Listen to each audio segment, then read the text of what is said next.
Assalamualaikum warahmatullahi wabarakatuh. Pada kesempatan kali ini kita akan membahas mengenai seorang tokoh, pemimpin, influencer yang pertama kali membawa berhala ke kota suci Mekah, yaitu Amr bin Luhai. Dalam sebuah hadis diceritakan bahwa di neraka Amr bin Luhai menyeret usus-ususnya karena ia adalah orang yang pertama kali menjadikan orang-orang Arab menyembah berhala. Pada awalnya, masyarakat Mekah menganut agama Hanif yang dibawa oleh Nabi Ibrahim alaihissalam. Mereka menyembah hanya kepada Allah. Hingga lama-kelamaan setelah Nabi Ibrahim dan Nabi Ismail wafat, mereka akhirnya melupakan beberapa hal yang pernah diajarkan kepada mereka. Suatu ketika terjadi peperangan antara suku asli Mekah yaitu suku Jurhum dengan suku Khuza'ah. Suku Khuza'ah ini ingin menguasai Mekah karena melihat suku Jurhum mendapat keuntungan yang sangat besar pada saat musim haji. Singkat cerita, suku Jurhum kalah dan Bani Khuza'ah pun berkuasa di Mekah. Suku Jurhum kemudian menimbun sumur Zam-Zam dan tidak ada yang memberitahukan letaknya pada siapapun. Sehingga kurang lebih selama 300 tahun suku Khuza'ah berkuasa, Mekah tidak memiliki sumber air. Hingga kemudian suku Khuza'ah ini dipimpin oleh seseorang bernama Amr bin Luhai. Amr bin Luhai memiliki pengaruh yang kuat di Mekah. Ia terkenal dengan perbuatannya yang ma'ruf. Ia sangat dermawan dan senang memberi makan jemaah haji dengan hartanya sendiri. Namun, ia tidak menganut agama Hanif yang dibawa oleh Nabi Ibrahim alaihissalam.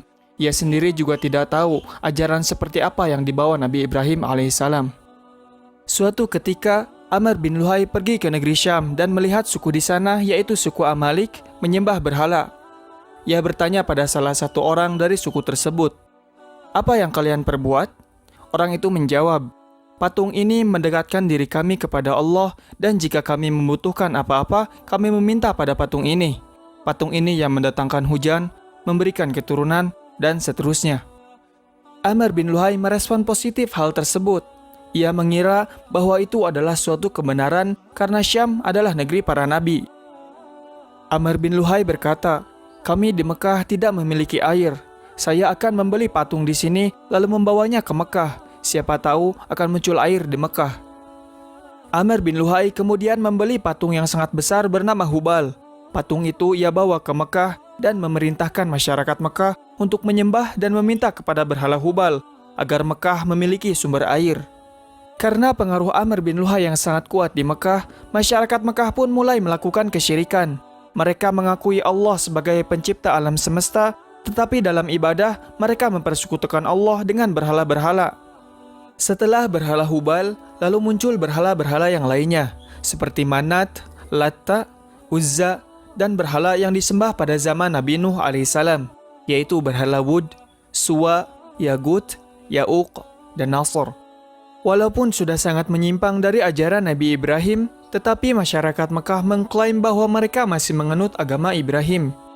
Mereka mengira bahwa yang mereka lakukan adalah sesuatu yang baru, yang diada-adakan, namun baik dan tidak dikategorikan sebagai pengubahan ajaran Ibrahim. Di antara prosesi penyembahan berhala yang mereka lakukan adalah berdiam lama di hadapan berhala dan menyebut nama-namanya, serta meminta perlindungan karena mereka meyakini bahwa berhala tersebut akan mendatangkan syafaat bagi mereka. Mereka juga menunaikan haji dan tawaf di sekeliling berhala dengan kalimat talbiyah yang berbeda. Mereka mengucapkan, "Labbaik Allahumma labbaik, labbaik la syarika laka illa syarikun huwalak, tamlikuhi wa ma malak." Yang artinya, "Aku sambut panggilanmu ya Allah, aku sambut panggilanmu.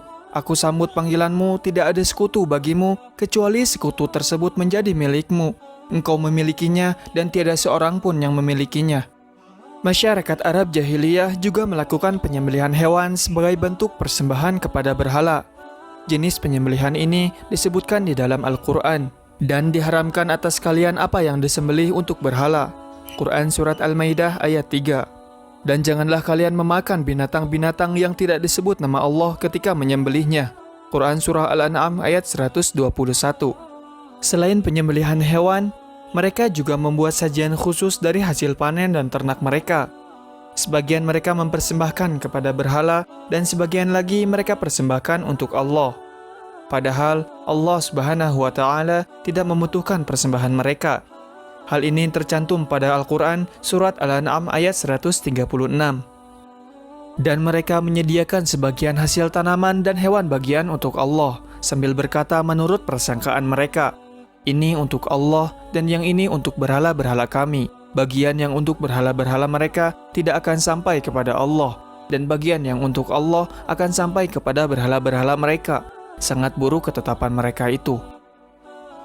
Amr bin Luhai juga memerintahkan masyarakat kota Mekah untuk melakukan ritual Al-Bahirah, As-Saibah, Al-Wasilah, dan Al-Hami. Ritual ini adalah ritual yang diada-adakan dan tidak pernah disyariatkan oleh Nabi Ibrahim alaihissalam sebelumnya. As-Saibah adalah unta betina yang telah melahirkan 10 ekor unta betina tanpa diselingi unta jantan satupun. Dan Al-Bahirah adalah sebutan bagi anak-anak unta As-Saibah. As-Saibah ini tidak boleh ditunggangi, diambil bulu atau susunya. Kemudian, jika As-Saibah melahirkan anak betina lagi, maka telinganya dibelah. Setelah itu dibiarkan lepas bersama induknya. Sedangkan Al-Wasilah adalah domba betina yang melahirkan 10 anak betina secara berturut-turut selama 5 kali kehamilan, dan tidak disertai lahirnya domba jantan. Kemudian, jika Al-Wasilah kembali beranak, maka mereka sajikan pada kaum laki-laki saja. Kecuali jika ada anaknya yang mati, maka kaum wanita pun ikut menikmati sajian. Kemudian Al-Hami adalah unta jantan yang telah membuahkan 10 anak betina secara berturut-turut tanpa diselingi unta jantan. Maka punggung unta ini dicolok dengan api dan tidak boleh ditunggangi lagi. Unta ini harus dibiarkan lepas. Bangsa Arab Jahiliyah melakukan ritual-ritual tersebut karena mereka meyakini bahwa hal itu dapat mendekatkan mereka dengan Allah Subhanahu wa Ta'ala dan memberi syafaat kepada mereka. Dan itu dia kisah Amr bin Luhai dan bentuk kesyirikan yang ia buat di masyarakat Arab Jahiliyah. Menurut kalian, hikmah atau pelajaran apa sih yang bisa kita dapat dari kisah Amr bin Luhai? Silakan komen di bawah. Jangan lupa untuk dukung channel ini dengan cara like, share, dan subscribe. Wassalamualaikum warahmatullahi wabarakatuh.